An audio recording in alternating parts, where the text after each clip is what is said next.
Milí poslucháči, v dnešnom podcaste sa dozviete. Najednou ta zodpovědnost nebyla, že někdo mi strčí do batohu a já ji nosím po světě a vlastně trochu nevím, co s ní. Najednou to bylo individuální hledání toho, OK, tak jak já to chci žít.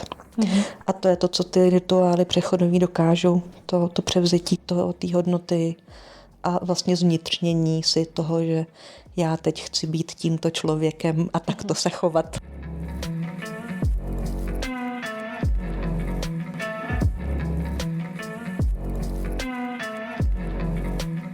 Tak Monika, vítaj. Díky, Domči. Ešte jedenkrát. Do třetice všeho dobrého. Tak. A pokračujeme vlastne v dnešnej téme rituálov. Mm-hmm.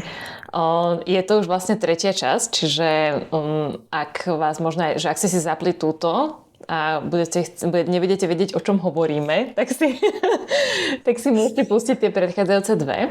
A v tejto časti sa budeme už konkrétne venovať jednému typu rituálu a tým je prechodový rituál. Mm-hmm. Tak. A v tých predchádzajúcich častiach sme sa bavili o tom vo všeobecnosti, aké rituály máme, ale skôr, že aké vlastne miesto v našich životoch majú, prečo sú pre nás dôležité, čo s nami robia, ako nám pomáhajú v produktivite a pozerali sme sa aj na ten firemný kontext a v organizáciách, aké rituály máme, aké si vytvárame. No a dnes práve tie prechodové a tie ma asi aj celkom špeciálne zaujímajú, pretože som si vlastne prišla na to, že aj ja sama som si prešla prechodovým rituálom. Ano. Iniciačním předpokládám. Iniciačným. A potom vlastne aj asi vystupujem, neviem, či takto sa to správne volá, ale teda k tomu sa dostaneme. A tak poďme, Moni, možno viacej povedať o tých prechodových rituáloch. Prečo sa vlastne o nich chceme baviť a aké tiež majú miesto vlastne aj v organizáciách a možno aj v tom akože širšom kontexte, že z historického hľadiska možno. Jo, zkusím to. Oni vůbec celkově rituály, a o tom jsme se už bavili v těch předchozích dvou podcastech, že rituály jsou pro nás důležitý, protože nám dávají nějaký pocit smyslu a ukotvení ve světě a v životě a v nějakém společenství, ve kterém žijeme. A to u těch přechodových rituálů platí taky tak, že tato funkce je tam úplně stejná. Zároveň ty přechodový, jak už to slovo samo přechod naznačuje, rituály nabízejí, nebo to, co vlastně v čem jsou důležitý, je, že pomáhají ve změně, v procházení změnama, protože každá změna má vlastně 3 části. Je to něco, co končí, co přestává existovat, což trochu souvisí vlastně i s tématem smrti, kterému my se malinko vyhýbáme v naší kultuře. Pak je tam druhá část, kde je vlastně, napadá mě slovo bezvětří, ale myslím, že to úplně nesedí, ten prostor ničeho, jo, kde je vlastně prázdno, kde to staré už neexistuje a to nové se ještě nezrodilo. A pak je tam vlastně ten druhý práh, který když ho překročíme, tak teprve vcházíme do toho nového, do toho, co bude. A ty přechodové rituály jsou právě důležitý v té, jako nabízejí tu možnost oddělit ty 3 části, nabízejí tu možnost vlastně uzavřít to, co už nebude a nějak se s tím rozloučit. A může to být i odsmutnění té ztráty, jo? Toho, že ty věci už prostě nebudou nikdy takový, jaký byly. A zároveň dávají tu možnost připravit se na to nový a vůbec jako vědomě pracovat s tím, že věci budou jinak a co to může znamenat. A proč je to důležitý? Ono se ukazuje, že nám to v životech strašně chybí a že vlastně ta tendence jako vytvářet si tyhle rituály, že jí bez tak máme. V 90. letech začaly se zkoumat vlastně chování gangů ve státech, protože bylo velký téma kriminality a gangů a vzniku jako nových gangů, který byly jako velmi silný a jako byli schopní vlastně velmi rychle zatahovat ty nováčky do toho života toho gangu. A když začali zkoumat, co se tam vlastně děje, tak zjistili, že oni totiž mají vytvořený přechodový, nejenom iniciační, ale přechodový rituály, který vlastně strašně rychle ty děcka jako převedou z toho jejich původního života do toho nového života toho gangu. Uh-huh. To, co byla nevýhoda ovšem, což už to, že mluvíme o gangech, o gangzích, tak už to samo naznačuje, že to asi nebude tak úplně pozitivní příběh. To, co ale se vlastně, to, co byla ta nevýhoda, je, že tím, že vlastně to byl nějaký jako rituál vytažený z toho původního smyslu, kde měl být vlastně pozitivní nejenom pro jednotlivce, ale i pro komunitu. Jo, že ten rituál je komunitní, to znamená, že i když tím prochází jednotlivec, tak ale v rámci nějakého společenství, tak to, co v těch genzích se dělo, že velmi často ten člověk, který procházel tím rituálem přechodovým iniciačním, tak musel někoho zabít. Nebo něco ukrást, nebo jako udělat něco, co je pro společnost jako pro celek vlastně ohrožující. Jo? A proto vlastně to byl tak velký problém, protože najednou ty děcka vlastně přijali za normu, přijali za součást té existence v tom gangu a svojí příslušnosti k tomu gangu, to, že je OK dělat věci, které jako ve většinové společnosti akceptovatelné nejsou. A to je to, co se děje, když nám rituály v životě chybí, zvláště ty přechodový, že pak ta tendence nahrazovat se... zrovna potřebovali, že? Úplně ne, no. Ale ono to může být i páteční opíječky v hospodě. Víš, jako že vlastně jako ty chybějící přechodový rituály můžou způsobovat fůru dalších věcí v těch životech, protože vlastně nám chybí potom to ukotvení v těch změnách, které se nám dějou a které jsou v tom životě přirozený. Že jako keby nevieme zvládat ty změny? V něčem vlastně ne, protože to nikdo nepojmenuje, nikdo ti neřekne. Jo? Vem si, že jako třeba přechodový rituál mezi dětstvím a dospělostí byl historicky jeden z největších, nejsilnějších. A to teraz vlastne v kultúrach deje, že to môžeme vidieť tie rituály, ktoré vlastne, no dobre, teraz mi napadá zrovna obriezka, čo asi nie úplne, ale teda, že tiež je to jeden z rituálov, ktorý sa robí a značí nejakú zmenu. Jo, a ona i ta obřízka je jenom součástí celého balíčku, jo? Že my koukáme na tuhle jako fyzickou, jako, jo, ten fyzický projev toho, přesto je to součástí vlastně větší změny, kde jako něčím evidentním ta komunita dává najevo, teď už nejsi dítě, teď už se o tebe my nebudeme starat, teď už se ty musíš starat společně s námi a velmi jasně tím ukazujou, že tvoje role se mění, tvoje místo v komunitě se mění, tvoje zodpovědnost se mění a nám to chybí. Jo?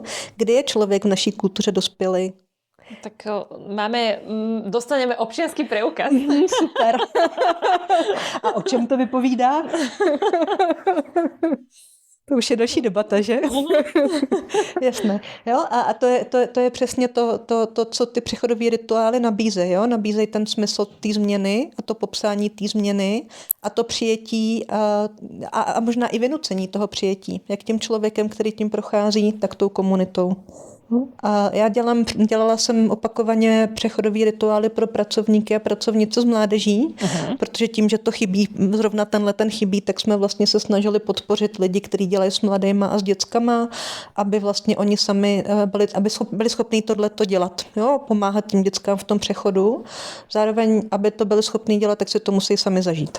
Takže my jsme s nima vlastně během, já nevím, 10denního školení jsme vlastně trochu simulovali ten přechod.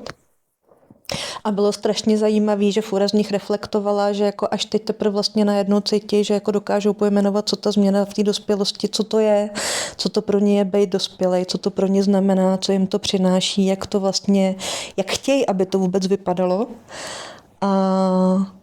A to má prostě velkou sílu, protože oni se s tím sami stotožnili a najednou ta zodpovědnost nebyla, že někdo mi strčí do batohu a já ji nosím po světě a vlastně trochu nevím, co s ní. Najednou to bylo individuální hledání toho, OK, tak jak já to chci žít. A to je to, co ty rituály přechodový dokážou. To převzetí té hodnoty a vlastně zvnitřnění si toho, že já teď chci být tímto člověkem a takto se chovat. A to zní poeticky. A strašne krásne. Ako ťa počúvam, tak vlastne sama si to tak nejako kebyže zvedomujem aj, že a snažím sa premýšľať nad situáciou, kedy vlastne ja som si toto zažila a čo to presne pre mňa znamenalo. A teraz úplne rozmýšľam nad tou emocionálnou stránkou. Že vlastne ako keby ja potrebujem, aspoň tak mi to príde, že ja potrebujem si spracovať tie emócie, ktoré sú vlastne spojené s tou zmenou. zmenou a tým pádom, keď hovoríš, že vlastne sa tie rituály vytrácajú, tak ako keby nemám ten priestor na to si to mentálne uzatvoriť. Hej, že teraz napríklad aj, že prežiť si smútok, že niečo sa vlastne uzatvára, že už to nebude, že teda budem prežívať ten žiaľ a dovoliť si to, že áno, veď to k tomu vlastne patrí a teraz ale môžem sa zase tešiť na niečo nové.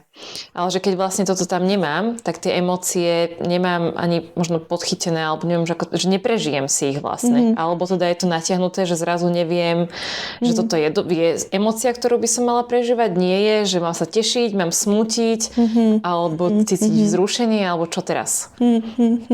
Jo, a ono to pomáhá vlastně všechny ty emoce, které ty pojmenováváš, trochu oddělit a oni tam k tomu všechny patří. Veď právě. A tím pádem jako dát si ten možnost, ten čas a ten prostor na to, jako je prožít všechny, aniž bych se musela vybrat.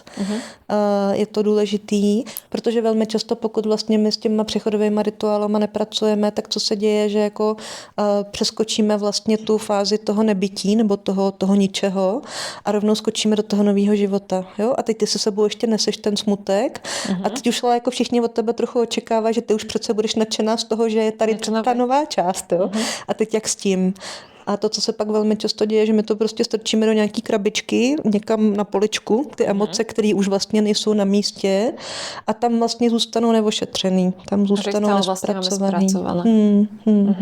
Je to a to potom zase vlastně vyvolává na nás tlak a že nevieme, ako sa vlastně cítíme. Tak, jo.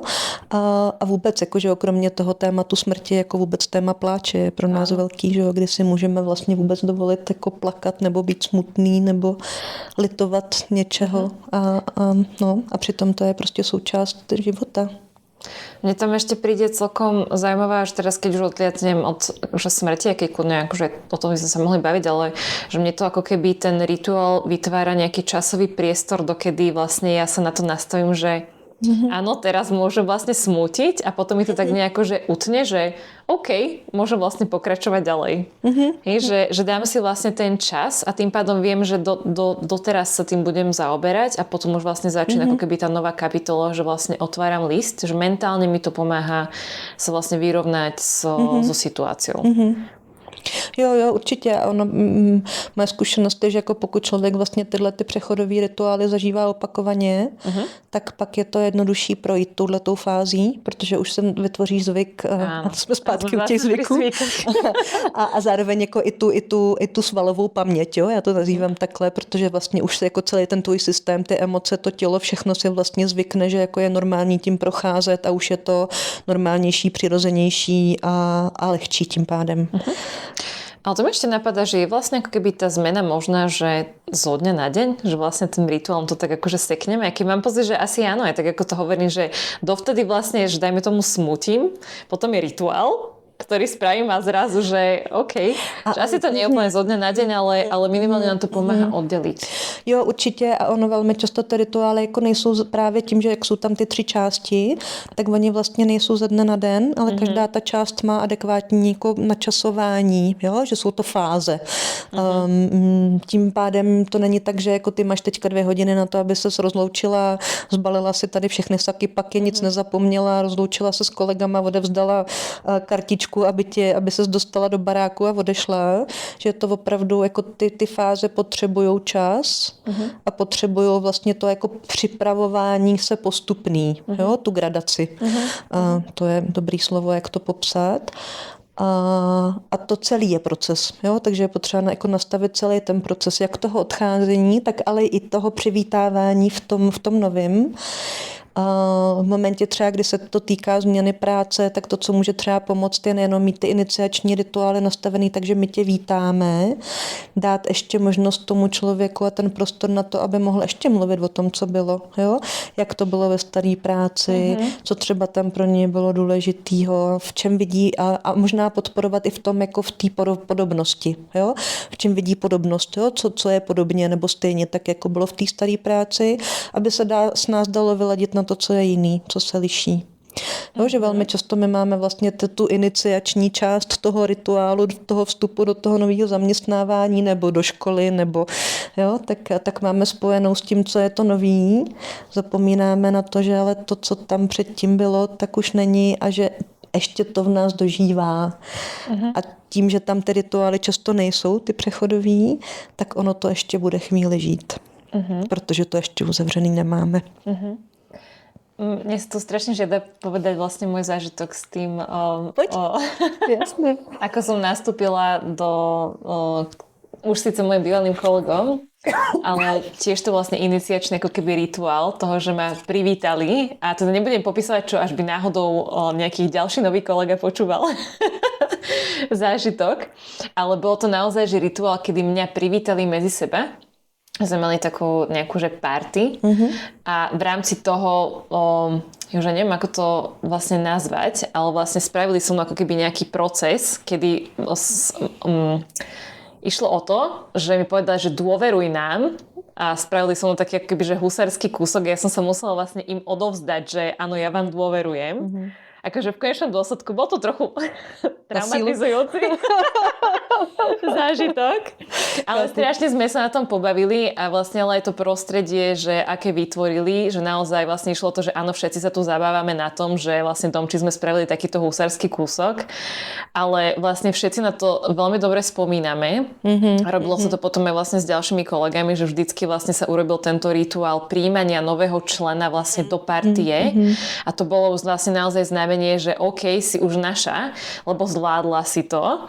A toto vlastne, keď sme sa začali baviť o rituálu, tak mne sa to pripomenulo, že naozaj to urobilo ako keby veľmi veľa. Ja som sa zrazu cítila, že oni ma prijali medzi seba.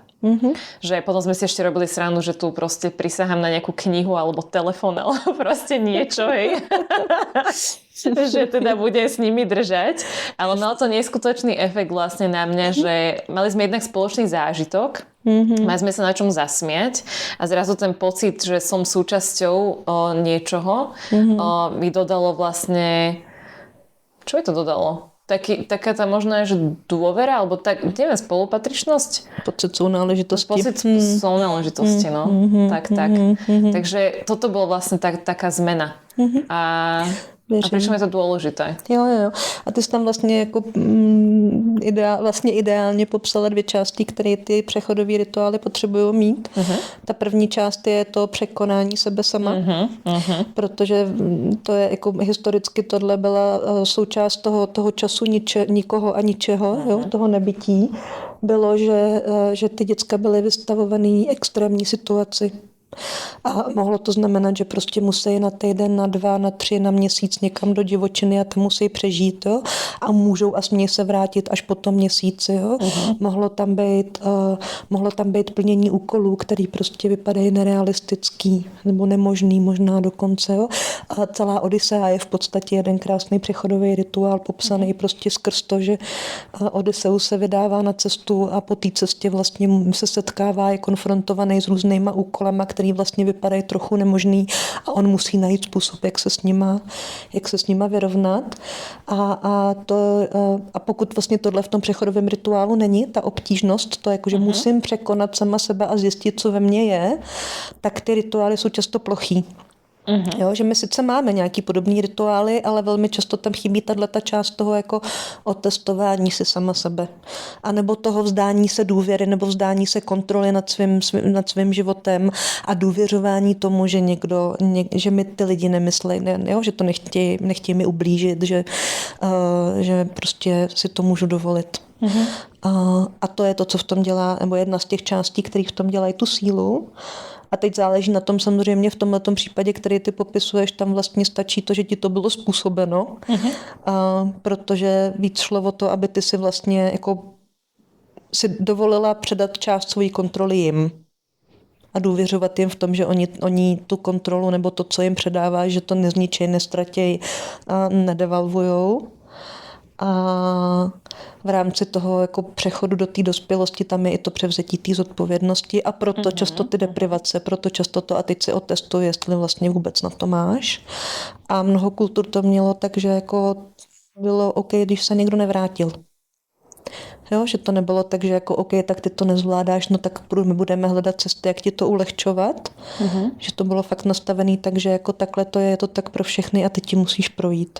A pak tam byly někdy jako různé adaptace toho, že třeba jako se usuzovalo podle nějaký vyspělosti v jakém věku, jo, ty děcka tím procházely.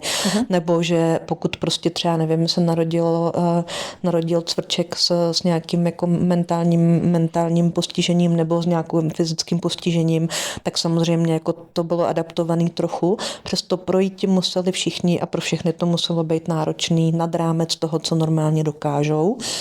A aby si mohli otestovat, že to zvládnou, že ten dospělý život fakt dají a že se potom, a pro tu komunitu to je ověření toho, že my se na tebe můžeme spolehnout. No.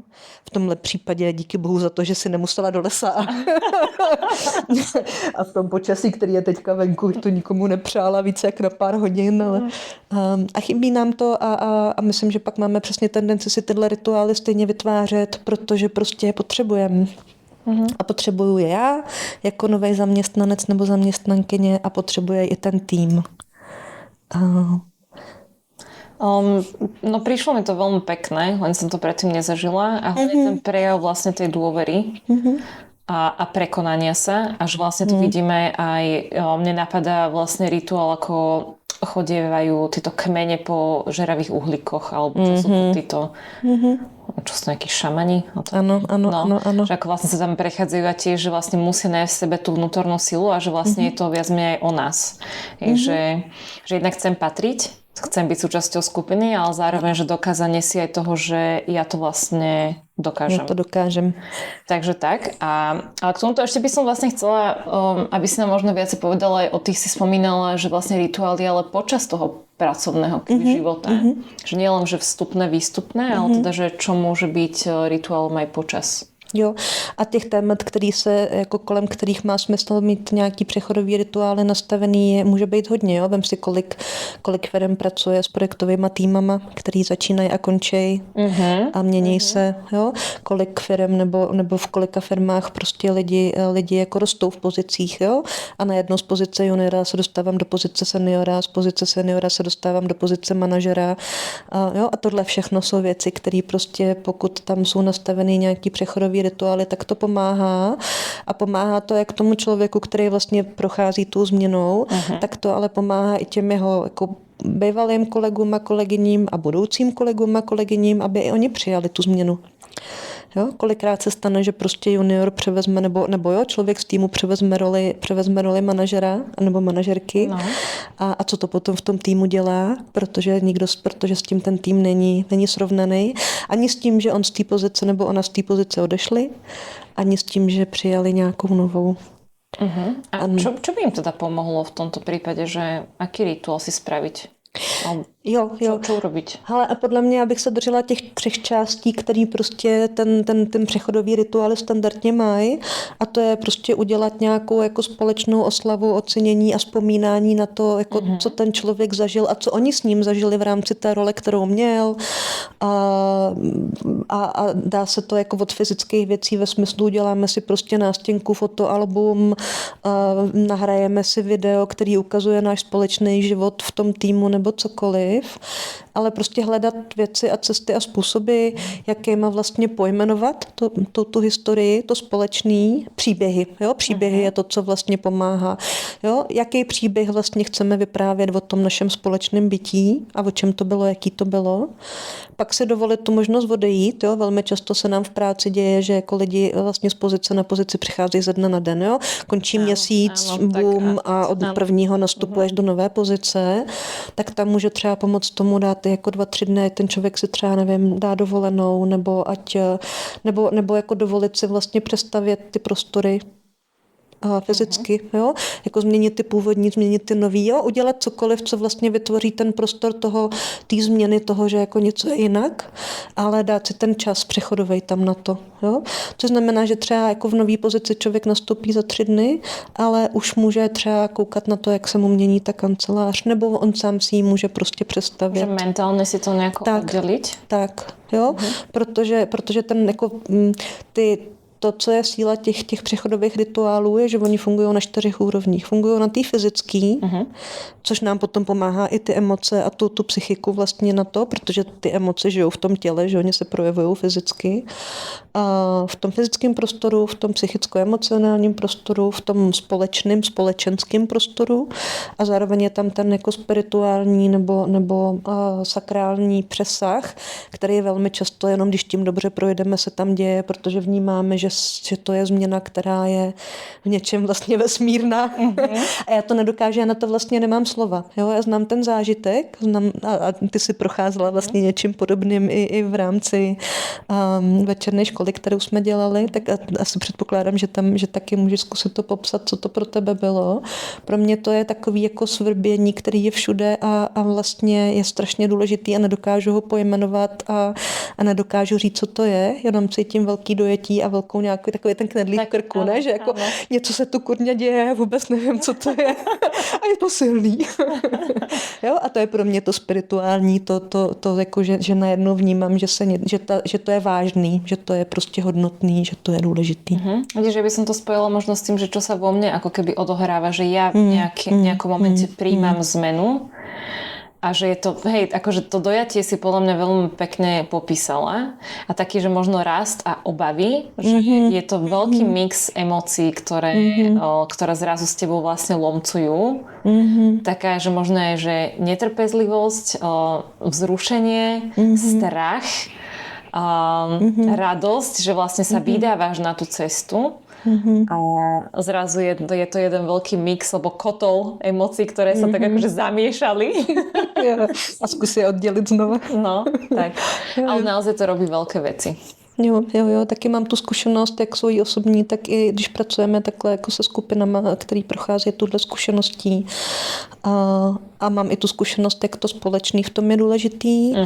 A to, co třeba může ještě mě napadá, jo, když tak jako vymýšlíme, protože to, co teďka vymýšlíme, nebo to, co hledáme, je vlastně jak vytvořit ideální přechodový rituál v rámci firemního prostředí, což se nedá úplně, protože každá firma je trochu jiná. Přesto jako můžou tam být dobrý tipy, třeba pokud člověk přijde do nové práce, tak požádat starý kolegy ze staré práce, ať mu napíšou dopis, nebo ať mu prostě nahrajou video, jakože loučíme se s tebou a jo, mrzí nás, že to nejsi, zároveň díky za to a za to. Jo? Protože to, co vlastně v těch přechodových rituálech jako dělá tu část toho, aby jsme to pak vydrželi dál, je to přijetí tou společností, tou komunitou, těma dalšíma lidma. Jenomže v tom případě, kdy my vlastně přicházíme z jednoho systému do druhého, tak je tam jenom část těch lidí, protože ta druhá už je na tom druhém břehu. Přesto je stejně důležitá a často, zvláště tady v našem prostředí, kde jsme relativně jako málo lidí a často se potkáváme, tak máme i tendenci udržovat stále ty vztahy, že, s těma jako kolegama a kolegyněma a kamarádama, kamarádkama, se kterými už nepracujeme. A tohle i pomáhá to potom oddělit. Jo? Že jako ráda vás vidím, už jsem jenom vaše kamarádka, už nejsem vaše kolegyně. Což znamená, že se s váma budu ráda bavit o čemkoliv, kromě práce. Ale tak někdy za vzpomínání. No jasné, to víš, jo. A myslím si, že to vzpomínání jako často se děje právě, když ty věci nemáme dobře uzavřený, protože když je máme uzavřený, tak se k tomu nepotřebujeme vracet. Tak je to takový jako, jo, dobré to bylo a stačí. OK, to je zaujímavé. Rozmýšľam tak nad svojou vlastne situáciu, že ako som ja menila vlastne prácu, tak ja som podľa mňa mala tiež, ako som mala pekný a že som sa musela hecnúť ten príjmací rituál, tak vlastne mala som aj odchodový a je zaujímavé, že to vlastne bolo na tom istom mieste. A že vlastne tiež sme si tak nejako, že ja som napísala, keď som odchádzala vlastne dopis mojim kolegom a že vlastne čo mám na nich rada, že čo im ako keby nejako odozdávam, alebo že čo si vlastne cením a pre mňa to bolo akože veľmi taká, že emotívna chvíľka, kedy som mala pocit, že sa tak nejako uzatvárame. A rada na to spomínam, že vidíš, ja si na to keby spomeniem, lebo doteraz mi chýbajú, týmto vás pozdravujem, ak náhodou niekto počúva. A že bol to pre mňa že ťažký moment a zároveň presne takéto, že uzatváranie si, koniec niečoho. A teraz rozmýšľam, že čo som týmto chcela povedať. No bolo to pekné. Jo, a to, co já tam slyším, je, že vlastně i ty jsi potřebovala jako těm kolegům vyjádřit jako to rozloučení. A to je, jako, že jo, to pro mě pojmenová, že přesně to, že jako je to potřeba, aby to bylo oboustranný. Jo, že jak ty kolegové se potřebují rozloučit, protože oni zůstávají a ty odcházíš, tak i ty se potřebuješ rozloučit, protože oni zůstávají a ty odcházíš. Jo.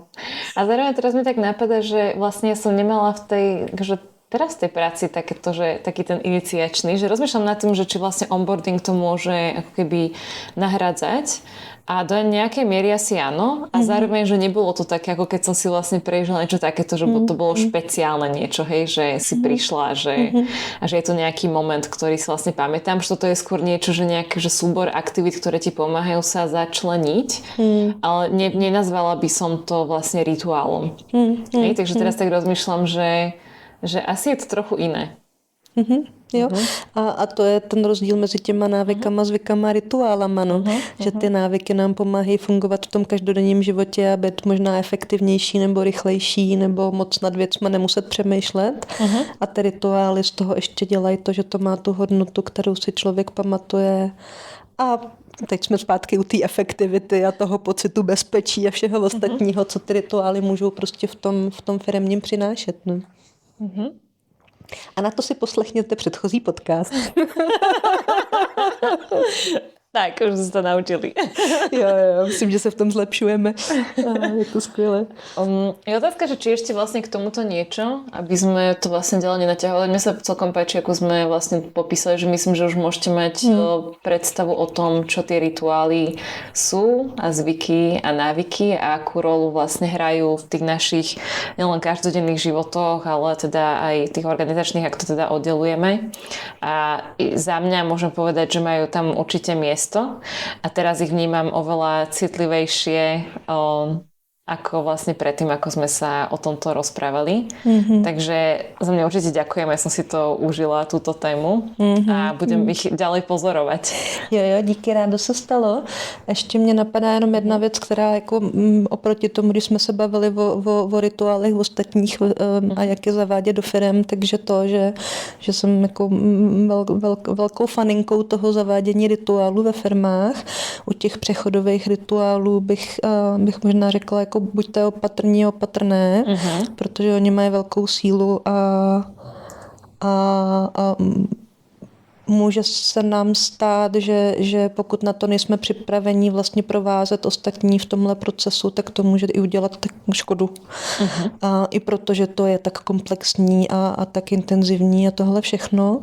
Takže pokud zvažujete, že byste nějaké rituály takovýhle si chtěli ve firmě nastavit, tak si myslím, že by se určitě oplatilo to konzultovat s někým, případně poprosit někoho, kdo prostě s tím pracuje, s tímto zkušeností má, aby vás tím třeba jako nejdřív provedl, abyste to zažili a potom vám pomohl to nastavit tak, aby to vlastně, aby to bylo bezpečný pro vás, pro všechny.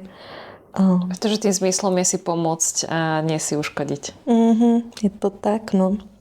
A často máme jako tendenci potom vymýšlet věci, které sice jako vypadají jako zátěžové, ale můžou být i trochu dehonestující a devalvující a můžou nadělat lidem velkou škodu v jejich emocionálním životě. A to teda nechceme. To rozhodně nechceme a není to potřeba. A zároveň myslím, že to je skvělý zažít tu sílu toho, no, protože to je prostě něco, co je... To odporúčam. O čem se tak dá tady společně usmívat a není třeba o tom mluvit. Tak, ale že my už vlastne vieme. Je to tak. Tak vám to prajem a možno tiež že odporúčam, že zamysleť sa nad tým, aké vlastne rituály ste si vy prežili, že čo to s vami vlastne urobilo, ak ste teda mali nejakú možnosť a počujeme sa zase pri nejakej zaujímavej téme. Ahojte.